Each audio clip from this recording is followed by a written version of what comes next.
Hi, ನಾನು Gayatri. Welcome back to our YouTube channel. Decode daily news ಅಂತ ಒಂದು ಹೊಸ ಕಾನ್ಸೆಪ್ಟ್ ಮೇಲೆ ಆ ದಿನದಲ್ಲಿ ನಡೆದಿರುವಂತ ಮುಖ್ಯ ಘಟನೆಗಳೇನಿರುತ್ತೆ ಅವುಗಳನ್ನ ನಿಮ್ಗೆ ತಿಳಿಸುವಂತ ಕೆಲಸವನ್ನ ನಾನು ಮಾಡ್ತಾ ಹೋಗ್ತೀನಿ.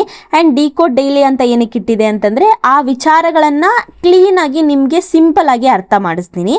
ಸೊ ಇವುಗಳನ್ನ ಅರ್ಥ ಆಗ್ತಿಲ್ಲ ಅನ್ನೋ ಕಾನ್ಸೆಪ್ಟೇ ಬೇಡ. ಸೊ ಯಾವುದೇ ಒಂದು ವಿಚಾರವನ್ನಾದ್ರೂ ಕೂಡ ನಾನು ಆ ದಿನದಲ್ಲಿ ನಡೆದಿರುವಂತ ಎಲ್ಲಾ ಭಾಗಗಳಿಂದ ನ್ಯೂಸ್ಗಳನ್ನ ತಗೊಂಡು ಒಂದೊಂದಾಗಿ ಪಿಕ್ ಮಾಡಿ ಅವುಗಳನ್ನ ನಿಮ್ಗೆ ಕ್ಲೀನ್ ಆಗಿ ಸಿಂಪಲ್ ಆಗಿ ಅರ್ಥ ಮಾಡ್ಸಕ್ಕೆ ಟ್ರೈ ಮಾಡ್ತೀನಿ. ಸೊ ಇದನ್ನ ಎಪಿಸೋಡ್ ಗಳ ಮೂಲಕ ಇದನ್ನ ಮಾಡ್ತಾ ಹೋಗ್ತೀನಿ. ಸೊ ಇವತ್ತಿನ ಮೊದಲ ಎಪಿಸೋಡ್ ಅನ್ನ ನಾವು ಶುರು ಮಾಡೋಣ. ಇವತ್ತಿನ ಮೊದಲ ನ್ಯೂಸ್ ಬಂದ್ಬಿಟ್ಟು ಇರಾನ್ ಮತ್ತು ಅಮೆರಿಕದ ಏನ್ ವಾರ್ ಇತ್ತು ಅದು ಇನ್ನೂ ನೆಕ್ಸ್ಟ್ ಲೆವೆಲ್ಗೆ ಹೋಗಿದೆ. ಅಮೆರಿಕ ಇರಾನ್ ಮೇಲೆ ಇನ್ನಷ್ಟು ಜಾಸ್ತಿ ಎಕನಾಮಿಕ್ ಪ್ರೆಷರ್ ಅನ್ನ ಹಾಕೋಕೆ ಸಿದ್ಧ ಆಗ್ಬಿಟ್ಟಿದೆ. ಸೊ ಅಮೆರಿಕದ ಟ್ರೆಜರ್ ಸೆಕ್ರೆಟರಿ ಏನಿರ್ತಾರೆ ಅವರು ಇರಾನ್ ವಿರುದ್ಧ ಈ ಹೊಸ ಫೈನಾನ್ಷಿಯಲ್ ಆಕ್ಷನ್ ಅನ್ನ ತಗೊಂಡಿದ್ದಾರೆ. ಇದಕ್ಕೆ ಎಕನಾಮಿಕ್ ಡಿ-ಡೇ ಅಂತ ಕೂಡ ಹೇಳ್ತಾ ಇದ್ದಾರೆ.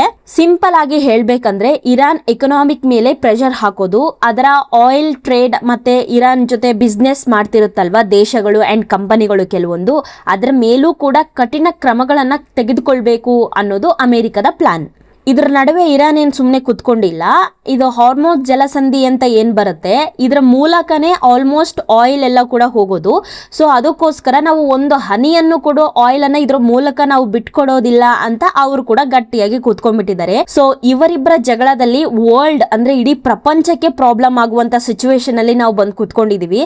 ಸೊ ಇವರಿಬ್ರು ಪ್ರಾಬ್ಲಮ್ ಮಾಡ್ಕೊಳ್ತಿರೋದ್ರಿಂದ ಆಯಿಲ್ ಇಡೀ ಎಲ್ಲ ಬೇರೆ ಬೇರೆ ದೇಶಗಳಿಗೂ ಕೂಡ ಪ್ರಾಬ್ಲಮ್ ಆಗ್ತಾ ಇದೆ. ಬೆಲೆ ಕೂಡ ಅತಿಯಾದಂತ ರೀತಿಯಲ್ಲಿ ಮೇಲೆ ಹೋಗ್ಬೋದು ಅಂತ ಕೂಡ ಊಹೆ ಮಾಡ್ತಾ ಇದ್ದಾರೆ. ನೆಕ್ಸ್ಟ್ ನ್ಯೂಸ್ ಬಂದ್ಬಿಟ್ಟು ಸೈಬರ್ ಕ್ರೈಮ್ ಇಂದ.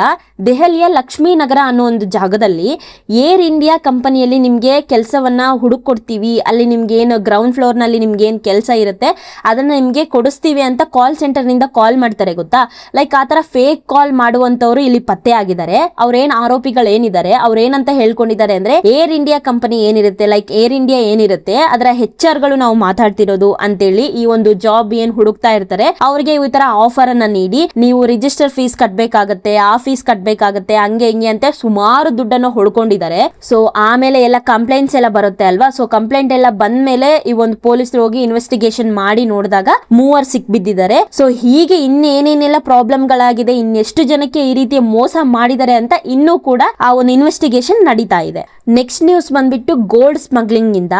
ಒಬ್ಬ ಮಹಿಳೆ ಸರ್ಜಾನ್ ಇಂದ ಅಹಮದಾಬಾದ್ಗೆ ಒಬ್ಬ ಮಹಿಳೆ ಬರ್ತಾ ಇದ್ರು. ಬರ್ಬೇಕಾದ್ರೆ ಆ ಒಂದು ಏರ್ಪೋರ್ಟ್ ನಲ್ಲಿ ಕಸ್ಟಮ್ ಅಧಿಕಾರಿ ಏನಿರ್ತಾರೆ ಅವರು ತಡೆದು ನಿಲ್ಸಿ ಅವ್ರಿಗೆ ಸ್ವಲ್ಪ ಅನುಮಾನ ಬಂದಿದೆ. ಸೊ ಅದಕ್ಕೋಸ್ಕರ ಅವ್ರು ಚೆಕ್ ಮಾಡಕಂತ ಕರ್ಕೊಂಡು ಹೋಗಿ ಚೆಕ್ ಮಾಡ್ಬೇಕಾದ್ರೆ ಅವರು ಹೈ ನೆಕ್ ಸ್ವೆಟರ್ ಅನ್ನ ಒಂದು ಧರಿಸಿದ್ರು. ಅದ್ರ ಒಳಗಡೆ ಸುಮಾರು 500 ಗ್ರಾಮ್ಸ್ ಇರುವಂತ ಒಂದು ಚೈನ್ ಅನ್ನ ಅಡಗಿಸ್ಕೊಂಡು ತಗೊಂಡು ಹೋಗ್ತಾ ಇದ್ರಂತೆ. ಸೊ ಈ ಗೋಲ್ಡ್ ವ್ಯಾಲ್ಯೂ ಸುಮಾರು 83.14 ಲಕ್ಷ ಅಂತ ಕಸ್ಟಮ್ ಅಧಿಕಾರಿ ತಿಳಿಸಿದ್ದಾರೆ. ಸೊ ಈ ಒಂದು ಗೋಲ್ಡ್ ಅನ್ನ ಯಾರು ತರಿಸ್ತಾ ಇದ್ರು, ಎಲ್ಲಿಂದ ತರಿಸ್ತಾ ಇದ್ರು, ಏನ್ ಕತೆ ಅನ್ನೋದೆಲ್ಲ ಈಗ ಇನ್ನ ತನಿಖೆ ನಡೀತಾ ಇದೆ. ಯಾವ್ದ್ರ ಬಗ್ಗೆ ಕೂಡ ಇನ್ನ ಕ್ಲಾರಿಟಿ ಸಿಕ್ಕಿಲ್ಲ. ನೆಕ್ಸ್ಟ್ ನ್ಯೂಸ್ ಬಂದು ನಮ್ಮ ಕರ್ನಾಟಕದ ಫುಟ್ಪಾತ್ ಕಡೆಯಿಂದ. ಸೊ ಬೆಂಗಳೂರು ಫುಟ್ಪಾತ್ ಮೇಲೆ ಏನು ಜನಗಳೀಗ ಓಡಾಡ್ತಾ ಇದ್ರು, ಈಗ ರೀಸೆಂಟ್ ಆಗಿ ಎಲ್ಲ ಕ್ಲಿಯರ್ ಮಾಡಿಸಿದ್ರು ಅಲ್ವಾ, ಮತ್ತೆ ಕೂಡ ಸುಮಾರು ಜನ ಹಂಗೆ ಓಡಾಡ್ತಾ ಇದ್ದಾರೆ. ಸೊ ಇಷ್ಟು ದಿನ ಕೂಡ 500 ರೂಪಾಯಿ ಫೈನ್ ಇತ್ತು. ಈಗ ಇನ್ ಅಪ್ಕಮಿಂಗ್ ಡೇಸ್ ನಲ್ಲಿ 5,000ಕ್ಕೆ ಹೆಚ್ಚಿಸಬಹುದು ಅನ್ನೋ ಪ್ರಪೋಸಲ್ ಬಂದಿದೆ. ಸೊ ಬೆಂಗಳೂರಿನ ಡೆವಲಪ್ಮೆಂಟ್ ಮಿನಿಸ್ಟರ್ ಏನಿದ್ದಾರೆ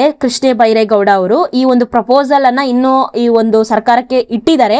ನೋಡ್ಬೇಕು ಇದು ಜಾರಿಗೆ ಬರುತ್ತೋ ಇಲ್ವೋ ಅಥವಾ ಏನಾಗುತ್ತೆ ಅಂತ ನೋಡ್ಬೇಕು. ಸೊ ಇದೇನಾದ್ರೂ ಜಾರಿಗೆ ಬಂದ್ರೆ ಆ ಒಂದು ಫುಟ್ಪಾತ್ ಮೇಲೆ ಏನು ಬೈಕ್ ಗಳನ್ನ ಹಾಕೊಂಡು ಓಡಾಡ್ತಾರೆ ಅವರು 500 ರೂಪಾಯಿ ಎಲ್ಲ 5,000 ರೂಪಾಯಿ ಈಗ ಕಟ್ಬೇಕಾಗುತ್ತೆ. ನೆಕ್ಸ್ಟ್ ನ್ಯೂಸ್ ಬಂದ್ಬಿಟ್ಟು ಸಿಮ್ ಅಪ್ಡೇಟ್ ಇಂದ ಬಂದಿದೆ. ಇಷ್ಟು ದಿನ ಕೂಡ ನಾವೇನ್ ಮಾಡ್ತಿದ್ವಿ, ಒಬ್ಬ ವ್ಯಕ್ತಿ ಎಷ್ಟು ಬೇಕಾದ್ರೂ ಸಿಮ್ ಅನ್ನ ತಗೊಳ್ತಾ ಇದ್ರು ಅವರ ಆಧಾರ್ ಕಾರ್ಡ್ ಮೇಲೆ. ಸೊ ಈಗ ಒಂದು ಹೊಸ ಒಂದು ಅಪ್ಡೇಟ್ ಬಂದಿದೆ, ಇವತ್ತಿಂದ ಶುರು ಆಗ್ತಿದೆ ಆಕ್ಚುಲಿ. ಸೊ ಆಗಸ್ಟ್ 24ರಿಂದ ಶುರು ಆಗ್ತಿದೆ. ಎಲ್ಲೆಲ್ಲಿ ಅಂದ್ರೆ ಜಮ್ಮು ಕಾಶ್ಮೀರ ಮತ್ತು ಅಸ್ಸಾಮು, ನಾರ್ತ್ ಕೆಲವೊಂದು ಕಡೆಯಲ್ಲಿ ಒಬ್ಬ ಪರ್ಸನ್ಗೆ 6 ಸಿಮ್ಗಳು ಮಾತ್ರ ಇರಬೇಕು. ಇನ್ನು ಉಳಿದಂತ ಏನ್ ಭಾಗಗಳಿದಾವೆ ಸೌತ್, ಇನ್ನ ಬೇರೆ ಬೇರೆ ಭಾಗಗಳೇನಿದಾವೆ ಅಲ್ಲಿ 9 ಸಿಮ್ಗಳು ಮಾತ್ರ ಇರಬೇಕು. ಅದಕ್ಕಿಂತ ಜಾಸ್ತಿ ತಗೊಳಕ್ಕಾಗಲ್ಲ. ಒಂದು ಆಧಾರ್ ಕಾರ್ಡ್ ಮೇಲೆ ಅದಕ್ಕಿಂತ ಜಾಸ್ತಿ ತಗೊಳಕ್ಕಾಗಲ್ಲ. ಅಕಸ್ಮಾತ್ ನೀವು ಆಲ್ರೆಡಿ 9 ಸಿಮ್ ಅನ್ನ ತಗೊಂಡ್ಬಿಟ್ಟಿದ್ದೀರಾ, ನೆಕ್ಸ್ಟ್ ತಗೊಳಕ್ ಹೋಗ್ತೀರಾ ಅಂತ ಅನ್ಕೊಳ್ಳಿ. ಈಗ ನವೆಂಬರ್ 30, 2026 ಒಳಗಡೆನೆ ಇನ್ನೊಂದು ಅಪ್ಡೇಟ್ ಅನ್ನು ಕೂಡ ಇವರು ತಗೊಂಡ್ಬರ್ತಾ ಇದ್ದಾರೆ. ಸೊ ಆ ಒಂದು ಅಪ್ಡೇಟ್ ನಲ್ಲಿ ನೀವು ಇನ್ನೊಂದು ನೆಕ್ಸ್ಟ್ ಸಿಮ್ ತಗೊಳಕ್ ಹೋಗ್ತೀರಾ ಅಂತ ತಿಳ್ಕೊಳ್ಳಿ. ಆಗ ಆಲ್ರೆಡಿ ನಿಮ್ದು 9 ಸಿಮ್ ಕಂಪ್ಲೀಟ್ ಆಗ್ಬಿಟ್ಟಿದೆ. ಸೊ 10ನೇ ಸಿಮ್ ತಗೊಂತಿದ್ರೆ ನಿಮ್ಗೆ ಆಲ್ರೆಡಿ ಅಲ್ಲೇ ಎರರ್ ತೋರಿಸ್ಬಿಡುತ್ತೆ. ಸೊ ಅದಕ್ಕಿಂತ ಮುಂಚೆ ನೀವು ಯಾವ ಸಿಮ್ ಬೇಕಾಗಿಲ್ಲ, ಯಾವ ನಂಬರ್ ಬೇಕಾಗಿಲ್ಲ ಅದನ್ನ ನೀವು ಡಿಆಕ್ಟಿವೇಟ್ ಮಾಡಿಸಿ ನೆಕ್ಸ್ಟ್ ಇನ್ನೊಂದು ಸಿಮ್ ಅನ್ನ ತಗೊಳ್ಬೇಕಾಗುತ್ತೆ. ಸೊ ಇದನ್ನ ಆಲ್ರೆಡಿ ರೂಲ್ಸ್ ಅಪ್ಲೈ ಆಗ್ತಿದೆ ಇವತ್ತಿಂದ. ಸೊ ನೋಡ್ಬೇಕು ಇದು ಹೇಗೆಲ್ಲ ವರ್ಕ್ ಆಗುತ್ತೆ. ಮುಂದಿನ ದಿನಗಳಲ್ಲಿ ಇದ್ರ ಬಗ್ಗೆ ಇನ್ನೇನೆಲ್ಲ ನ್ಯೂಸ್ ತಿಳ್ಕೊಬಹುದು ನೋಡೋಣ. ಇನ್ನು ನೆಕ್ಸ್ಟ್ ನ್ಯೂಸ್ ಬಂದ್ಬಿಟ್ಟು ಮಂಡ್ಯದ ಕಡೆಯಿಂದ ಬಂದಿದೆ.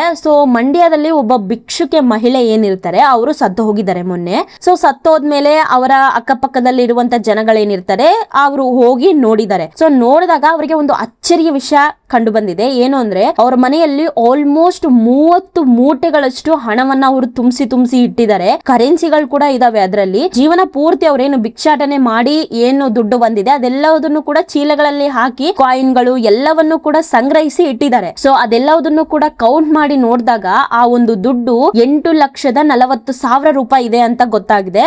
ಸೊ ಅದನ್ನ ಎಲ್ಲವೂ ಕೂಡ ಏನ್ ಸೇವ್ ಮಾಡಿ ಇಟ್ಟಿದ್ರು ಆ ಒಂದು ದುಡ್ಡನ್ನ ಅವರ ಇಬ್ರು ಸಹೋದರರು ಏನಿರ್ತಾರೆ, ಅವ್ರ ಅಣ್ಣ ಅಥವಾ ತಮ್ಮ ಏನಿರ್ತಾರೆ ಅವರಿಗೆ ಕೊಟ್ಟಿದ್ದಾರೆ. ಸೊ ಒಬ್ಬ ವ್ಯಕ್ತಿ ಬಂದು 6 ಲಕ್ಷ ಇಸ್ಕೊಂಡಿದ್ದಾರೆ, ಇನ್ನೊಬ್ಬ ವ್ಯಕ್ತಿ ಬಂದು 2,40,000 ಇಸ್ಕೊಂಡಿದ್ದಾರೆ. ಇವರು ಸ್ವಂತ ಅವರೇನ್ ಇಸ್ಕೊಂಡು ಅವರೇ ತಗೊಂಡು ಹೋಗಿಲ್ಲ. ಆ ಒಂದು ದುಡ್ಡು ಏನ್ ಕಂಪ್ಲೀಟ್ ದುಡ್ಡಿದೆ ಇಬ್ರು ಸೇರಿ ಅವರ ನಿಯರ್ ಏನು ಮಸೀದಿ ಇರುತ್ತೋ ಆ ಒಂದು ಮಸೀದಿಗೆ ಕೊಟ್ಟಿದ್ದಾರೆ. ಯಾಕೆಂದ್ರೆ ಆ ಒಬ್ಬ ವ್ಯಕ್ತಿ ಏನು ಸತ್ತೋಗಿರುವಂತ ಮಹಿಳೆ ಏನಿದ್ದಾರೆ ಅವರು ಮುಸ್ಲಿಂ ಅವರು. ಸೊ ಅದಕ್ಕೋಸ್ಕರ ಆ ಒಂದು ಅಮೌಂಟ್ ಏನಿದೆ ಆ ಒಂದು ದುಡ್ಡನ್ನ ತಗೊಂಡೋಗಿ ಮಸೀದಿಗೆ ದಾನ ಮಾಡಿದ್ದಾರೆ. ಸೊ ನೋಡಿದ್ರಲ್ಲ, ಇದಾಗಿತ್ತು ಡಿಕೋಡ್ ಡೈಲಿ ನ್ಯೂಸ್ ನ ಫಸ್ಟ್ ಎಪಿಸೋಡ್. ಸೊ ಇದೇ ರೀತಿಯ ಫ್ಯಾಕ್ಟ್ಸ್, ಕಂಟೆಂಟ್ಸ್ ಅಂಡ್ ನ್ಯೂಸ್ಗೋಸ್ಕರ ನಮ್ಮ ಚಾನೆಲ್ ನ ಸಬ್ಸ್ಕ್ರೈಬ್ ಮಾಡಬಹುದು. ಅಂಡ್ ಈ ಒಂದು ವಿಡಿಯೋ ಬಗ್ಗೆ ನಿಮ್ಗೆ ಏನ್ ಅನಿಸ್ತು ಅಂತ ಕೆಳಗಡೆ ಕಮೆಂಟ್ ಮಾಡಿ. ವಿಡಿಯೋ ಇಷ್ಟ ಆದ್ರೆ ಲೈಕ್ ಮಾಡಿ. Thank you for watching.